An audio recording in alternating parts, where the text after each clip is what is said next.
Le film ouvre avec le mariage de Ava et Mitch, un moment qui semble rempli de bonheur et d'amour profond, mais cette joie est abruptement brisée qu'un enregistrement d'un appel de Ava est joué pendant la cérémonie. Sa voix traîtresse, tremblante, résonne alors qu'elle est dans un état de panique et de désespoir, suppliant pour une réponse de quelqu'un qui semble distant. Dans l'enregistrement, Ava révèle que des explosions massives de bombes ont dévasté l'Amérique, près de la côte de Tasmanie, rapportant que approximativement 500 000 personnes ont perdu leur vie dans cet événement tragique. Après cette catastrophe sans précédent, Ava décide d'embarquer sur un vol vers Tasmanie dans une recherche désespérée pour son mari. Les autres passagers partagent la même espoir fragile, tous s'accrochant à l'idée que leurs aimés pourraient encore être vivants, malgré l'horreur indicible qui a déjà eu lieu. Les nouvelles clarifient qu'une onde de choc extrêmement puissante a impacté les systèmes nerveux des gens, résultant en une avalanche de morts. En atteignant l'île, Ava se porte volontaire pour des opérations de récupération de corps. À un comptoir, un officier lui dit qu'elle ne peut pas encore procéder au sud parce que la zone reste engloutie dans des flammes et destructions. Comme docteur, Ava insiste qu'elle pourrait être nécessaire là, et en entendant ça, l'officier révèle qu'une opération de récupération de corps est déjà en cours, l'amenant à se porter volontaire officiellement. Un capitaine plus tard confirme que des rumeurs que les morts reviennent à la vie sont vraies, et que l'armée gérera de tels cas s'ils sont rencontrés. Il la prévient aussi que ces victimes ressuscitées se déplacent lentement et de manière désorganisée. Alors que Ava écoute, des souvenirs de sa vie avec Mitch inondent son esprit, rappelant des moments de bonheur et l'amour qu'ils partageaient. Pendant le trajet en bus, un homme nerveux demande à un soldat si les morts sont vraiment vivants. Cependant, le soldat rejette le doute, offrant une assurance vide que tout ira bien et que l'aide est en route. Alors que le bus passe des maisons en feu et une ville en ruine, le long voyage arrive enfin à une fin. Le groupe arrive à leur destination et tous les volontaires commencent à chercher des corps pour qu'ils puissent être enterrés avec dignité. Ava, avec quelques autres volontaires engagés, entre dans la maison abandonnée de la famille Smith. Elle observe de vieilles photographies de famille et se trouve à chercher les ombres pour des corps réanimés. Quand elle ose regarder par la fenêtre, un frisson descend son épine. Plusieurs corps sont éparpillés à travers la cour dans un état avancé de décomposition. Après avoir réalisé la gravité de la situation, elle aide une autre femme à récupérer les corps. Mais la femme devient rapidement submergée par l'horreur de la scène et finit par se retirer, inventant une excuse pour quitter. Des photographies des morts sont collectées pour traitement, tandis que d'autres volontaires travaillent inlassablement autour d'Ava, créant un environnement lourd de tristesse et désespoir. Pendant ce temps, Ava rencontre un autre volontaire nommé Clay, qui est également concentré sur la tâche. Bientôt, Ava et Clay sont vus à unir leurs forces, collectant des corps de différentes maisons, essayant de faire face à la réalité brutale autour d'eux. Ava porte un masque protecteur, tandis que Clay travaille sans un, révélant la différence dans leurs approches à la situation. Ava témoigne la douleur de gens consumés par le chagrin, ceux qui ont perdu leurs aimés pendant cette catastrophe au-delà de la compréhension. Après des jours de ce travail horrifique et épuisant, il lutte pour déplacer le corps lourd d'une femme de grande carrure. Quand Ava remarque la photographie de mariage de la femme, ça déclenche un tourbillon de souvenirs de son propre mariage à Mitch. Malgré tout, les volontaires fonctionnent comme une équipe, partageant des repas et moments ensemble, essayant de trouver un sens de normalité au milieu du chaos. Alors que la recherche continue, Ava remarque un berceau de bébé qui lui rappelle douloureusement son incapacité à concevoir un enfant. Allant plus profond dans le garage d'une maison, elle voit des empreintes de pieds sanglantes menant à l'intérieur, puis repère une femme se cachant là, à moitié transformée en zombie. Ava appelle Clay, qui tire une fusée pour alerter les soldats. Verrouillant les yeux avec la femme, un mélange de compassion et d'horreur la submerge, et maman plus tard, les soldats arrivent et la tuent. Après, des prêtres sont vus offrant des prières pour les morts avant que les corps soient jetés dans une fosse profonde pour enterrement. Ava et Clay regardent la scène, impuissants et consumés par le chagrin. Même la nuit, l'armée continue ses opérations de recherche en utilisant des aéronefs, un signe de la magnitude de la tragédie. Malgré tout ça, Ava reste déterminée à atteindre le Woodbridge & So Resort, où Mitch avait séjourné. Elle consulte une carte et réalise que le resort est presque 200 miles loin. Mais peu importe combien de temps le voyage peut prendre, elle reste résolue à trouver son mari bien-aimé. Plus tard cette nuit, Ava entend des bruits venant d'en bas, et quand elle atteint l'escalier, elle voit des gens courir en panique. Elle court vers la cuisine essayant d'échapper, mais dehors un officier militaire la repère, l'appelle et lui ordonne de retourner à sa chambre et se reposer. Après ça, la scène passe à une fête. Tandis que d'autres boivent, célèbrent et essaient d'oublier l'horreur autour d'eux, Ava s'assoit à côté de Clay. Il lui offre un verre et commence une conversation en demandant pourquoi elle est venue à Hobart. Ava dit que son mari travaillait dans une ville appelée Woodbridge. Elle mentionne aussi la femme qu'ils ont trouvée dans le garage, insistant qu'elle n'était pas complètement comme un zombie. Il y avait encore une trace d'humanité en elle. Clay, cependant, croit fermement que tout le monde est déjà mort. Plus tard, alors que Ava retourne à l'intérieur de la maison, elle se trouve soudainement face à face avec Mitch, maintenant pleinement transformé en zombie, qui l'attaque violemment. Ava se réveille en sursaut, réalisant que c'était seulement un cauchemar distressant. Elle regarde par la fenêtre et découvre que c'est déjà le matin suivant. 1 heure plus tard, Ava et Clay entrent dans un énorme garage abandonné. Clay devient excité quand il voit des motos, mais Ava découvre plusieurs personnes qui sont mortes pendant qu'elle faisait la fête là. Elle apprend que Clay conduisait des motos et suggère qu'il pourrait atteindre Woodbridge en utilisant les vélos, lui donnant la chance de conduire à nouveau. Ava montre à Clay la route vers Woodbridge sur une carte. À ce moment, une fille reprend soudainement conscience, déjà transformée en zombie. Clay accepte le plan et va chercher du carburant, tandis que Ava vérifie l'armoire d'une femme morte. À l'intérieur, elle rencontre une zombie femelle faisant des bruits disturbants à travers des dents serrées.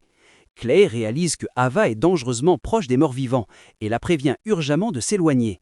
Quand Clay revient, ils réussissent à passer l'armée, prendre les motos et échapper. Conduisant sur des autoroutes remplies de véhicules détruits, Clay accélère à pleine vitesse, poussé par l'adrénaline, mais freine brusquement quand il remarque la présence de véhicules militaires devant. Il se cache derrière une voiture alors que Ava voit une créature morte vivante s'approcher d'elle. Juste au moment où la créature est sur le point de la frapper, l'armée la tire. Quand Ava regarde le zombie tomber, elle voit brièvement Mitch en lui, mais rend clair qu'en réalité c'est une autre personne, pas Mitch. Alors qu'ils s'approchent du site de l'explosion de bombes, tout autour d'eux est couvert de cendres et débris. La terre a été réduite à des ruines sans vie. Les deux s'arrêtent pour refaire le plein de leur vélo à un endroit désert, quand ils remarquent une créature morte-vivante se déplacer vers eux. Ils sautent immédiatement sur la moto et filent à travers des nuages épais de fumée. Derrière eux, un mort-vivant rampe sur le sol, mais Ava et Clay réussissent à échapper et atteignent éventuellement la ville de Hobart, maintenant sévèrement détruite et encore en feu. Ils s'arrêtent à nouveau pour refaire le plein et entrent dans un magasin proche où des corps sont éparpillés partout. Tous deux lavent leur visage avec de l'eau, essayant de se nettoyer de la saleté et horreur qu'ils ont vue. Clay est complètement épuisé, son corps raide de douleur, et Ava, étant une physiothérapeute, aide à soulager ses muscles endoloris.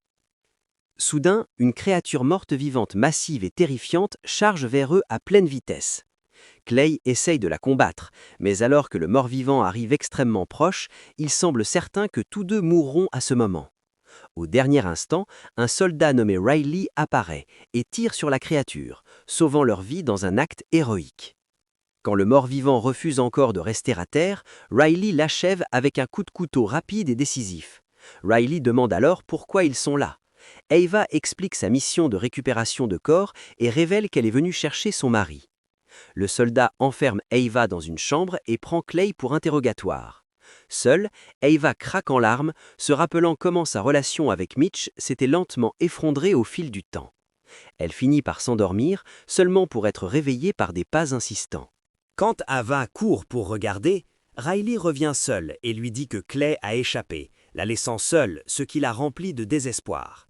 Riley promet d'aider Ava à atteindre Woodbridge et elle accepte à contre-cœur, sachant que c'est sa seule chance. Le soldat prend Ava avec lui. Cependant, pendant le voyage, Riley mentionne qu'il doit s'arrêter chez lui pour ramasser des affaires, ce qui rend Ava mal à l'aise et anxieuse. Ils arrivent bientôt à la zone Bluebird. En atteignant sa maison, Riley invite Ava à l'intérieur pour dîner, une offre qui augmente encore sa suspicion. Pendant le dîner, Ava remarque des photographies de famille de Riley affichées sur la table, augmentant son appréhension sur ses intentions. Riley révèle que sa femme, Katie, était enceinte de 8 mois, avec seulement 2 semaines restantes avant d'accoucher, quand la catastrophe a eu lieu. Le soldat dit qu'il est retourné chez lui par hélicoptère seulement pour trouver sa femme déjà morte.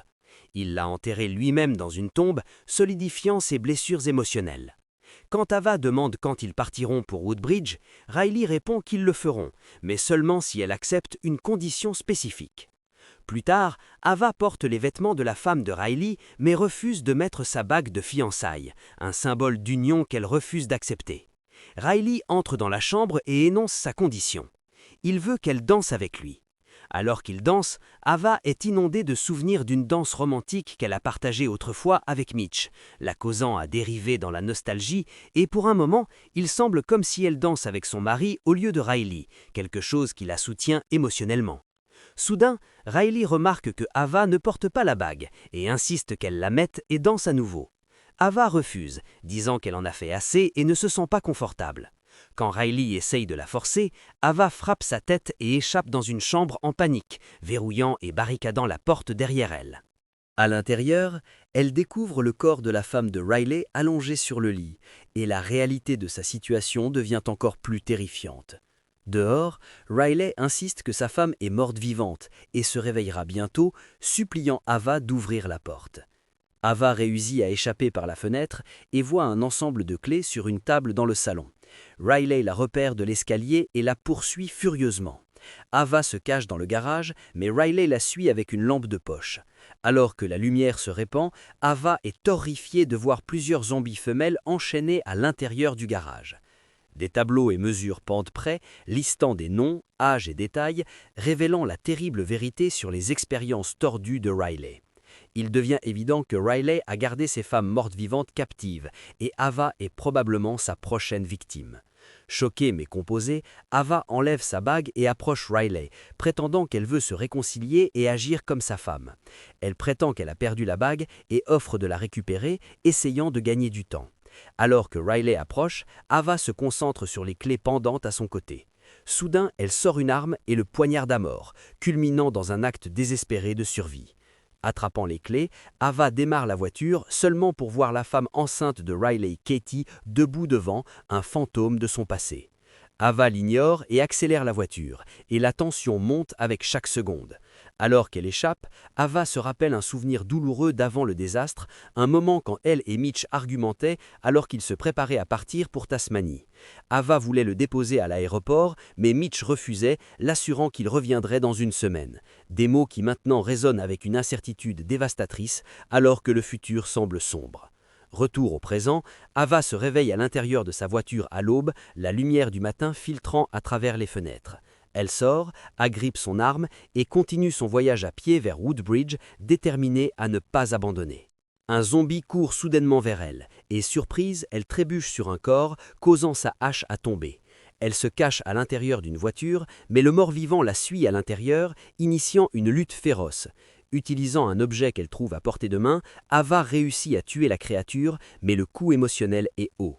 Alors qu'elle avance, Ava rencontre un van de camping contenant les corps d'une famille entière, la solitude et désolation du moment perçant son cœur. Cette nuit, le père se réanime et quand Ava investigue le son, elle le voit calmement creuser une tombe.